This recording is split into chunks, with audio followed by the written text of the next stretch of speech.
So imagine you've just lost your phone. You're frantically looking for it. You're going through the depths of your bags, your pockets, over and over again, 1, 2, 3 times, just to find it beside you in the corner. A sense of relief, which is quite relatable, right? Because teenagers spend about 7 hours of their day tapping and swiping and scrolling through their phones, and adults about 4 hours a day. So it's not so surprising when we lose our favourite companion, which is our phones and devices. It becomes embedded in our fingertips as we give children from a very young age these devices just to make them stop crying. So let's talk about the unsocial social media. It's no secret that these social media giants have made millions, but how? When all their apps are free. Oh, you got to remember those pesky ads where they have found clever ways to keep your retention rate on their apps for longer and longer. From the moment you wake up, you're scrummaging around your covers, trying to find your phone as if it was some prescribed drug that helps you to breathe. This immense social bubble where you're able to interact with people millions of miles away and explore different cultures, languages, see the opposite sex, all just from a tap of your fingers. Of course, this would have a detrimental effect on us, as without these social devices, we would only know about 150 people in our day-to-day lives. With the frequent use of smartphones and other devices, there's an increase in depression and anxiety. Also, poor sleep quality and an increase in car injuries. And we have the star of the show, which is dopamine and its addictiveness to thank. Dopamine addiction has a huge role in how we perceive and feel pleasure. From delicious food to sex and exercise, that rewarding feeling of doing something beneficial makes us want it again and again. So let's look at reward prediction error. So you plan to go to the arcade with some friends, knowing that it's all rigged up so that you lose. So why do we do this? It's because of that anticipation of winning and taking a risk, even though you know it's against your odds. And just genuinely having fun creates higher dopamine activity in our brains. But they have to maintain this flow of winning and losing so that you get trapped in the loop. So usually you earn a small win, but you incur a bigger loss. Think about when you're bored, you're just itching to go on your phone, to listen to music, to have some sort of stimulation so that you're not just standing there just doing nothing. Programmers work very hard to make you want to go on app more and more, keeping that retention rate higher and higher. As when you like things, they flood you with more things that you like just so you can stay on it.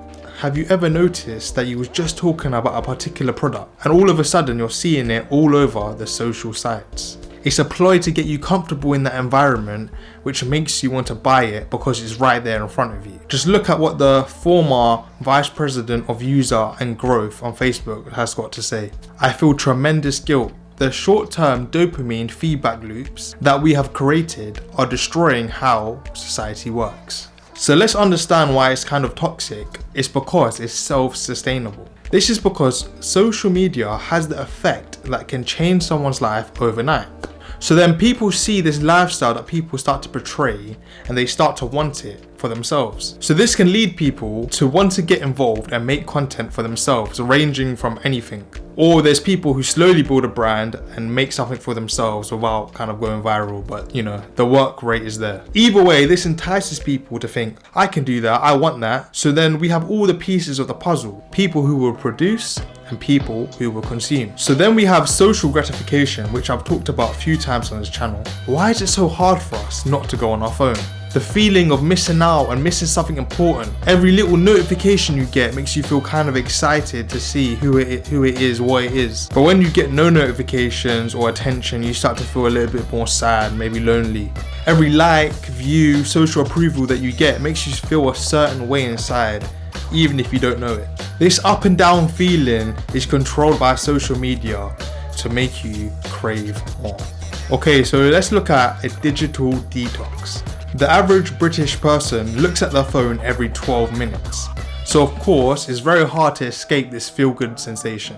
Even though we actively know that we are on our phone scrolling aimlessly for hours and hours, for sure there will still be people out there saying, oh, I ain't addicted, I can stop whenever I want, that's mine, not me. So why not try an experiment and actually do a digital detox and see how quickly you become bored, just walking around aimlessly, craving to, itching to go on your phone just to get that stimulation. And then as a result of this, you start talking to your family more, picking up exercise again, basically feeling more motivated to do things out of sheer boredom of not being able to get that same feeling, that feel-good feeling from your phone. So let's be real, social media is not going anywhere anytime soon, but I generally like to say that if you're going to be on social media, try to be a part of the pie where you are using it to utilize skills to make money or just to better your life that you can perhaps profit from or just see some sort of gain in your personal development. So if you've made it this far in the video, I just want you to think about all the times that while watching this video, your attention has been averted by looking at notifications, looking at the TV or whatever, and really think to yourself, do you need a digital detox? But you need to be the one who makes that executive decision and take control of your life. So for example, me personally, I genuinely try for the first hour of my day when I wake up before work, not to go on my phone. Of course, I'll use it to look at updates on the trains and whatever, but I mean just go on it aimlessly for no reason, scrolling, just to give you just like 1 hour in your day where you're not going on. What I would do on my train journey on the way in, rather than just looking out the window, I read my book. Just for that one period of the day, just reading my book, get to my station and I'm cool. But of course, I'm not perfect. I like to listen to music on the way in, which is some sort of stimulation, but it's just to, block out all the external noises so like it helps me focus more. But another thing is you could be on the internet thinking you're being productive, looking at videos maybe like these where it's like self-help videos where they're like, oh yeah, you need to be doing this, you need to be doing that, you're not doing this. Like, I feel like in a way, if you watch too many of them, if you're too embedded in that, it can become toxic. And what you really need to do is just take action, because these videos are just like, they're like a guide, you know what I mean? They're like a guide. But really at the end of the day, you need to sit down with yourself and think, boom, I need to do this work. If you're doing a job where you're on a computer screen all day or you're using your phone to network or whatever it is, do you know what I mean? Having that little break in the morning can really help differentiate just different vibes in your day. Going back to that feeling of missing out, if you actually do a trial period where you don't go on your phone, maybe just for a couple hours in a day, yeah?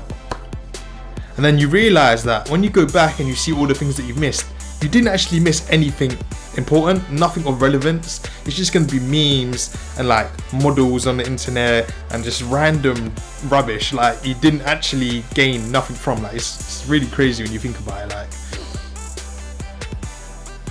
Like you after a while you realize that it's not really anything great. This feeling of missing out or just boredom because you're just scrolling because you're just bored. It's just like, it's nothing. Do you know what I mean? It literally is nothingness. Like, of course, no one's perfect. Do you know what I mean? Like, everyone likes to have a break at the end of the working day or whatever. You just want to chill and scroll. And I mean, there's nothing wrong with that. Do you know what I mean? But yeah, I just wanted to say, it really just depends on what your goals and aspirations are. I mean, you just have to make that executive decision to think, will this be beneficial in my life? Will doing these certain things help me more? Can I use my time more wisely? Like when you deep it, when you lose your phone, everyone, like even including myself, you're frantically looking around, you're thinking, oh, where is it? Oh, and like, yeah, you've spent a lot of money on it, but it's like this one little device. Do you know what I mean? Like it has so much power and dictation on your life. Like it's crazy. Like, I don't know. I think, yeah, so basically I was just making this video to spread out some awareness and give some light on maybe something that many people might not know about with dopamine. So yeah, anyway, I hope you was able to gain some sort of value from this video, and anyway, in a bit.